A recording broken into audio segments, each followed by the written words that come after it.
Hi folks, welcome back to another episode of Crafts with Corey. Today's episode is going to be a little interesting. We're working with fire, so let's see how we go. Alright, so today I am going to attempt to harden or reharden a flintlock frizzen. So I've got several flintlocks that are not sparking very well. So I'm going to try to harden them or put a case harden on them, adding some carbon. Listen, I am no expert on this. I am following, there's a YouTube channel called British Muzzleloader. I believe his name is Rob. He's up in Canada. Amazing information. Shout out to him. I am following his instructions.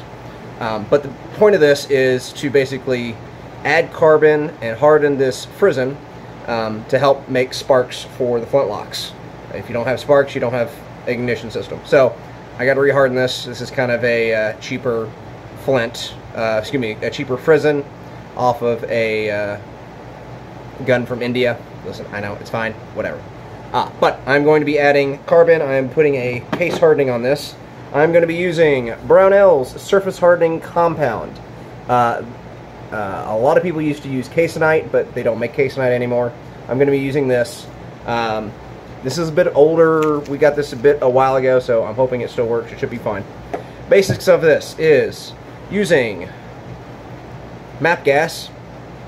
I'm going to heat my frizzen until it's cherry red, and then I'm going to spoon on case hardening compound and let it bubble and trouble and toils of trouble and all that stuff for a half hour, and I'm going to add on more hardening compound as this bubbles off.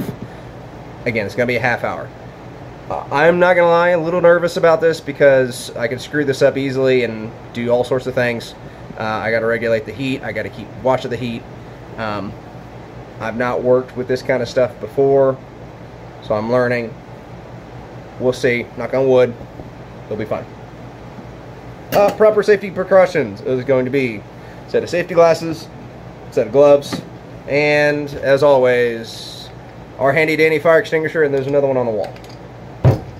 After I harden this, or after it cooks for a half hour, I'm going to be quenching it in a bucket of water that's by my feet. I am doing this on the floor. I've got this set up, so I'll cut to that, cut to the setup, and away we go. Wish me luck. Alright, here's the setup. On the floor with a couple of bricks. I've got my vice grips holding this. I'm a little worried that this is going to take a lot of the heat out of it, but I don't know. Trying to get this to cherry red with bottle MAP gas. You're not going to see the whole process, just enough to get the idea. Okay, in the words of Samuel L. Jackson, hold on to your butts.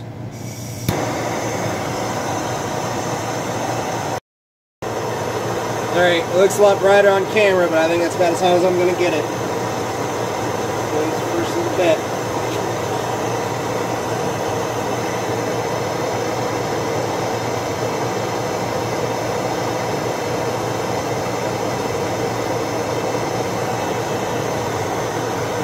Alright, I'm going to let this sit and bubble for half hour. Keep on adding it more, so.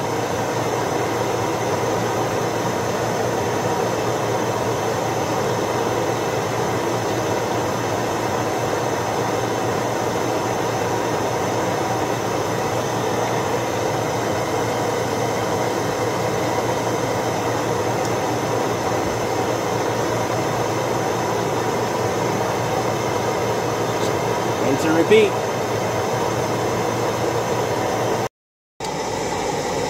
Five minutes in, I already set off the smoke alarm.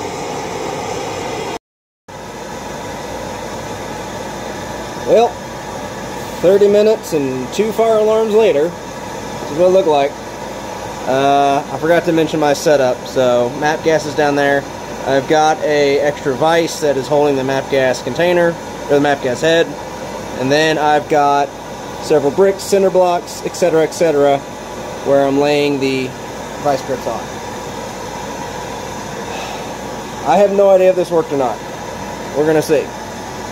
Been spooning on material as need be, and now it's time to quench. of all, turn that off. Okay.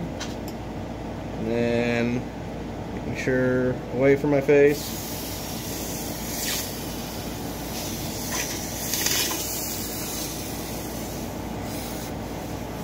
Vice grips are very hot.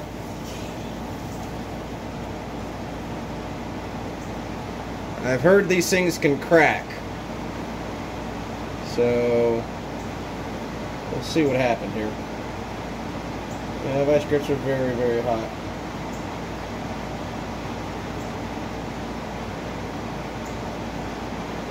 I felt a pop. I'm really hoping it didn't do anything. So that's, oh goodness, that's what it looks like. To be honest, right off the bat, doesn't look like it changed much. There we go. I'm not really for sure. I know I can do it again, and I may have to. So, yeah. Huh. Interesting.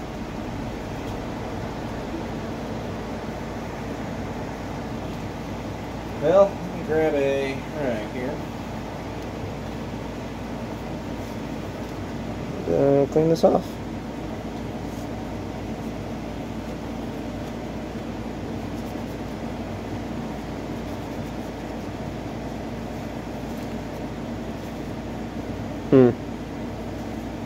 Maybe a little different. That's just soot, I think. Yeah, that may just be soot. Huh.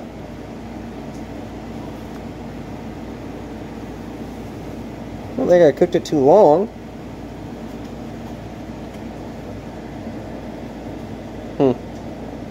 Well, I know I can do it again, so I may have to do that.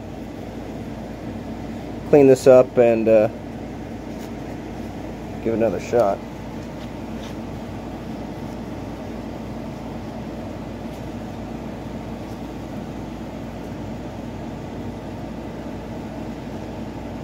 Yeah, that didn't look like it did much. I don't know. Do I need to get it hotter? I thought I added enough stuff.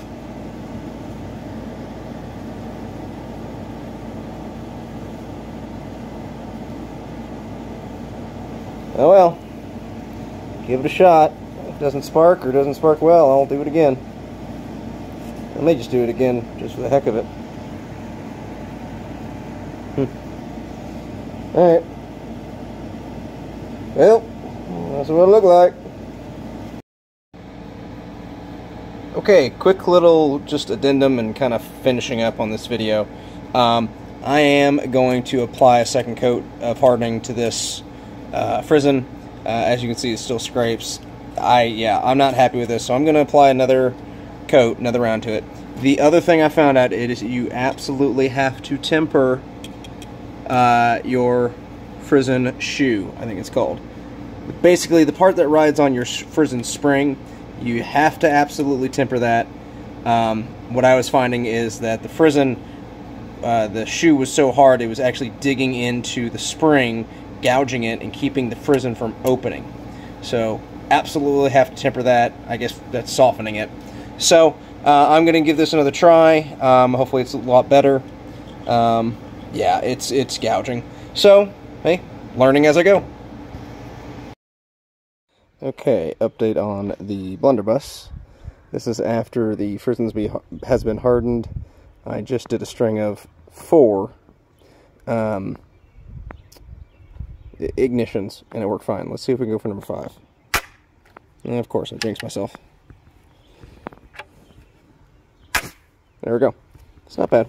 Getting a lot better than what it was.